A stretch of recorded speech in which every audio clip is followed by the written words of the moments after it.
Ashafo attention TV dey na ekoso ebre na asu munim se dey na ekoso nso dey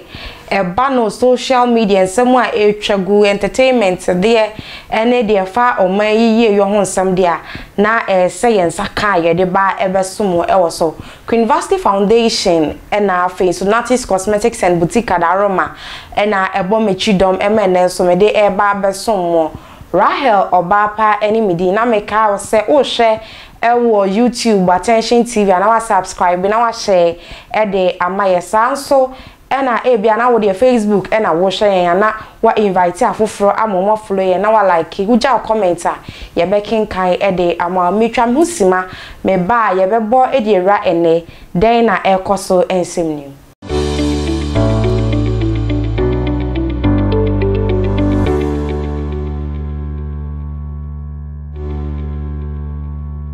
for me that self train me and when me try me simaka krebi ebaye ene ye sha ensam na so dia na ye sha se e dey free ababa MIZBEL onyum tuni MIZBEL as say was sign crampoye radio presenter ewo onua FM asem ena make the boy I be 16 years I go maybe like this or sa erano encha ye ena wone Kumawood actress ba kon so agidin ye pa ewo oman mu Tracy Boache enya beef bi man na afia hwas na gam nya dom ho ebegigi mu ebi na mo be kai se edi bi beto monten so se woni Tracy Boache wo mo ku papa no ho papa no so de ebesi nei ye hunu papa ko eda na we na MIZBEL wo ba bedi ni birthday eja mo amunim Ghana ye celebrate si do mo birthday so a photo shoot ahodo mu twitwa na se de be ya ye so wo mu post ya ibenya bi aka de afa ho na musuma hu de ekọ Ghana ha no sei na ababa ya dress ya wie kama ye twene ni makeup ani bibia ye set wo ba bitwitwa ni photo shooter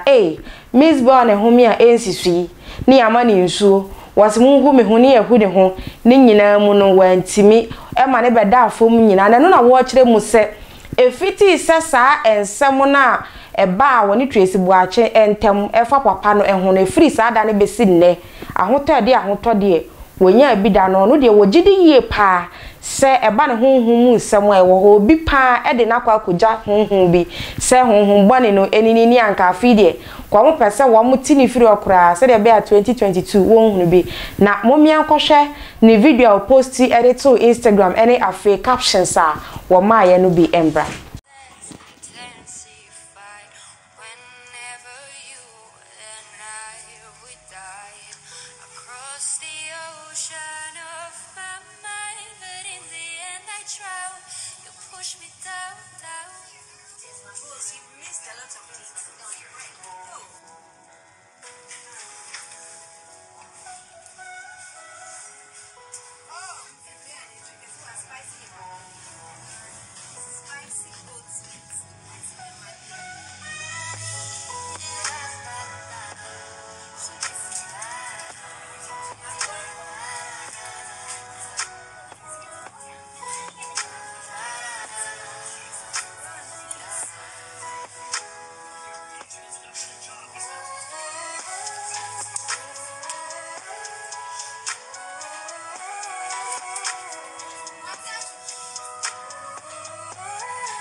senses intensify whenever you and I goodbye across the ocean of my mind, but in the end I drown. You push me down, down.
Ya free MIZBEL so dia na say de maba we ya si so ye je ho me na social media o say ahyawo no amanfo ejina kwa ahobɔ no say de bi mu de omo de aba social media so a wo mo echese wo mo ye promotion ababa wa bi ne ho nsem etwagu e wo social media so ye po baba e video kyerem say afi akona wie ye bronya mu ne yewi obi ye promotion wo mo eton nwi ye wo mo eton tade ye wo no so ne de a wo ya ne se ahyawo de nipadua no ena wo ton de ma mema edididie et wo no so ye promotion wan kan wo de ene ye wan hwa ababa na promotion ni nyina akona wie ye na mo me nkohwe ababa ne video no embra.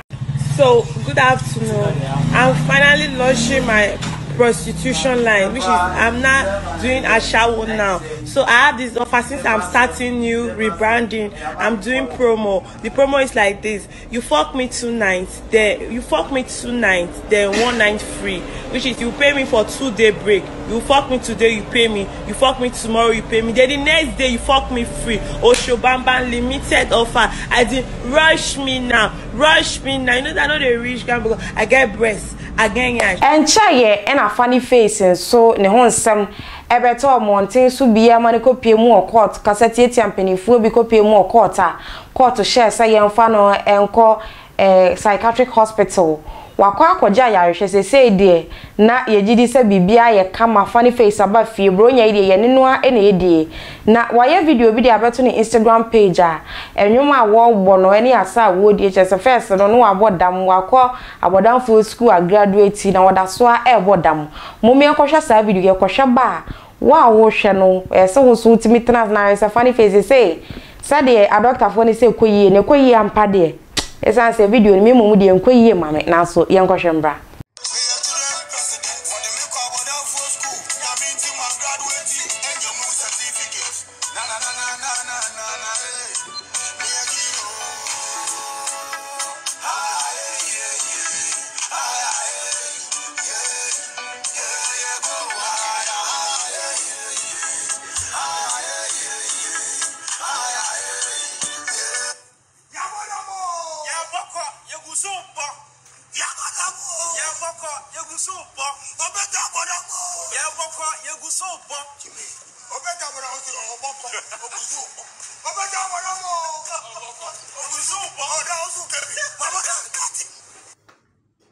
ya kosha funny face video no abadia na eneden na ekoso nsama amede besomo no ni nyina aba no ewie ye baby bia wo bia ye da wasesa breni abibia attention tv video si ye ya wo share na fe kwa wasan subscribe to your YouTube page ni ani so ye da wase baby bia wo bia afishia pa kese enso pa enkoma woni wabusia nyina ye hwade mi sa 2022 so ye no ebesan ehia midin en Rahel Obapa University Foundation Natis Cosmetics and Boutique Ablekuma Agape Tarazo ena omo wo madaroma enenenso mede ensem yi ebeso makra